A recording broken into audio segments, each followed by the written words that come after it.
All right, setting up your Google Classroom. We are going to set up Google Classrooms so that they are all similar for a lot of reasons. In hybrid and online situations, you want consistency as much as possible. And we're going to do this across the school so that when we're communicating with parents and with students, that it's the same in every class. It also will help should anyone be out sick ever for COVID or any other reason, then if we have to help each other out and hop into someone else's Google Classroom, everyone will understand the layout of everyone else's classroom, okay?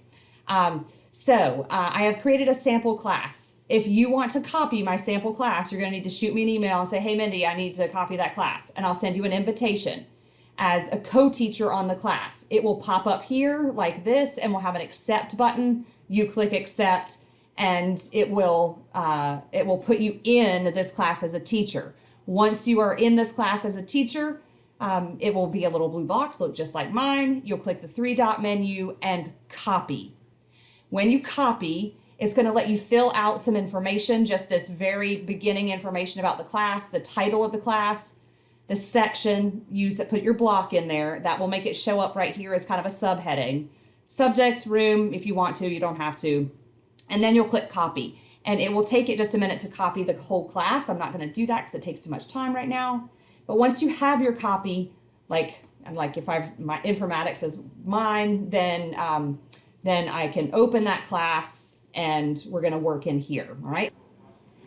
I'm going to interrupt myself here to say something I forgot to say, and that is while you are here, select your theme and choose something that is, I recommend you choose different colors for each of your classes so that as we build all the other things, they match. So we're going to choose the same color for informatics. I've chosen green for informatics. I'm going to make informatics green in Planbook and on my teacher website, so it's always green. So that will help, I promise. Make all three of them different colors as you set them up. So get yours copied and hop on in there. If you need to pause the video right now to do that, that's a good time. If you have already created classes and you don't want to copy mine, that's fine. Or if you just want to create them from scratch, you can do that too. You'll just need to set a few more settings to match what I have in here. So we're going to go into the class once you've got it copied, not the sample one, the one you copied and named your new title. And you're going to go to settings. This you already filled out, your class details, but you're going to need to do a couple of things down here in these settings. Classwork on the stream, you're going to set to hide notifications. We do not want students looking for their assignments over here in the stream. We want them to go here because we've organized it nicely for them, and they're accustomed to going over here and scrolling and scrolling and scrolling and scrolling. This should just be announcements, right? If I could make this default to your classwork page, I would, but we can't. So what we can do is have no classwork show up in the stream. They have to come to classwork tab to see it. So toggle this to hide. This is your choice. You can put this one to anything you want.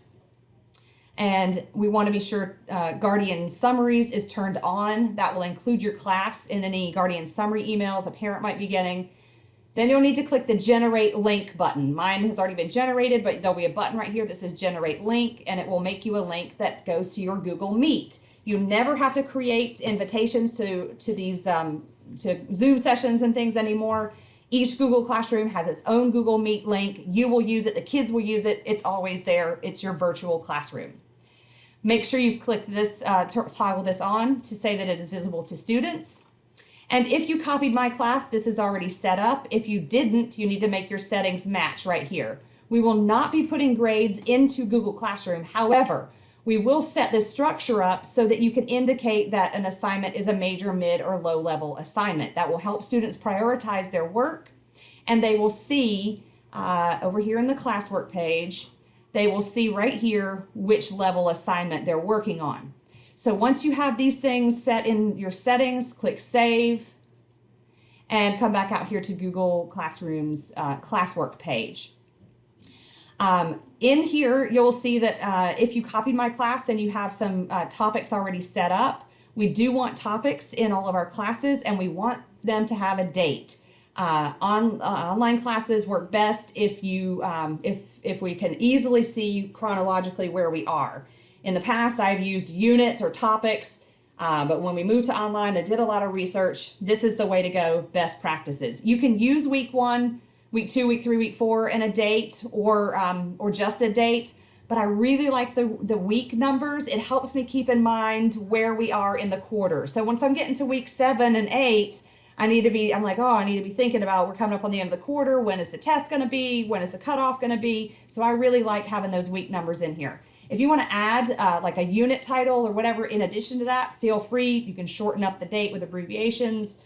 And these, remember, are drag and droppable, as are assignments.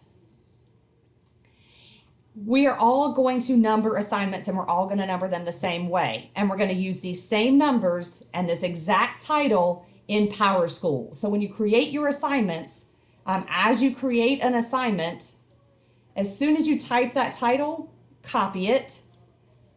So, and have your PowerSchool open. It's not available to us yet, so I can't show you, but go into your grade book and paste that assignment in there just as soon as you create it, so you have the exact same title.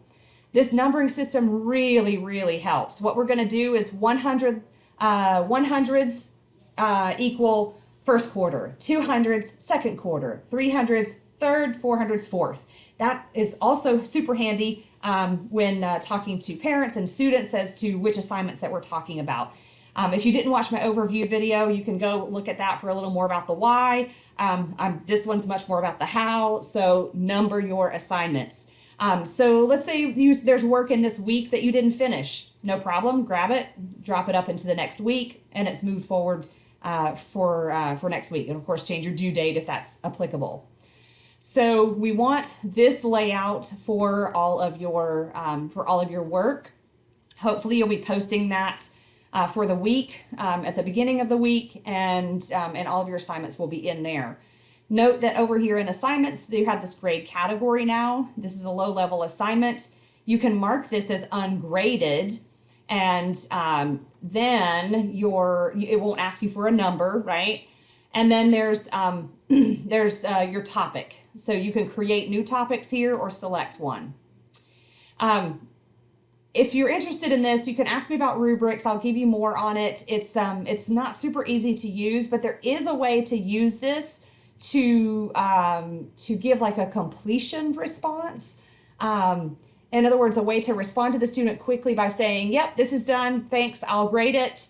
Or you missed something, or you forgot the attachment. And there's a way to use this rubric where you can just pick, it's almost like sending back an automated comment to let them know whether or not they turned the thing in right before you go to grade it. So I'll either make another video, or you can ask me about how to use that rubric like that if you want to go to that next level. So that's our assignments page, and so we'll keep that nice and organized. Before we leave here, we are going to bookmark this page. We're going to save ourselves a lot of clicks in what we're doing, and we're going to bookmark it all in this bookmarks bar at the top. If you don't see this visible, click on the little icon to the right of your name and go to bookmarks and put a check mark beside show bookmarks bar. And we're going to click on the little lock, drag it down into our bookmarks bar. You'll notice that it puts a big long name in there. I'm going to right click it, edit, and just put a short one. Sometimes I'll even just put what block, like 3, right? And then once we have our little links in here to all of our classwork pages, this is where you're going to be doing all your work, right? It takes 4 or 5 clicks to get from here to the next classwork page. So if I bookmark all my classwork pages, I can get there in 1 click, which is going to be crucial when you're working from home or have, like slow Wi-Fi or whatever, as you can see I have right now. But it gets us from the classwork page to the classwork page with only 1 click. We'll be teaching students to do this workflow as well. Your classwork page really should be your main working page. You'll see that you can get to your Google Meet from here. That will launch your meeting. You can get to Google Calendar from here as well, but this is like your full-on calendar. I recommend that you teach your students. They are going to want to go to the stream and look right here to see what work is due. But this only shows you what's due in the next 2 days. I would have you tell them to go here and look at this calendar. This gives them a week view, and it will tell them all the work they have for all of their classes. As I'm talking, I'm going to switch over here to a class that has some work in it. I'm going to back up to April. They can look at one class at a time, or they can look at all their classes.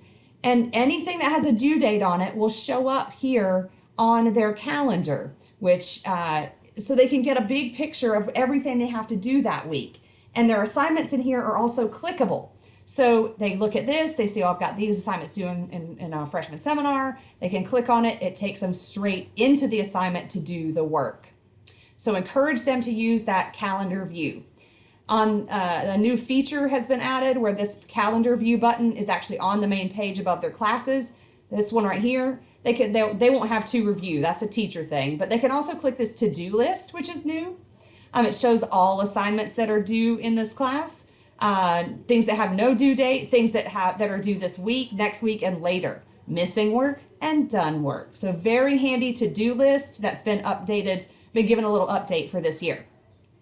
So that is most of your Google Classroom stuff.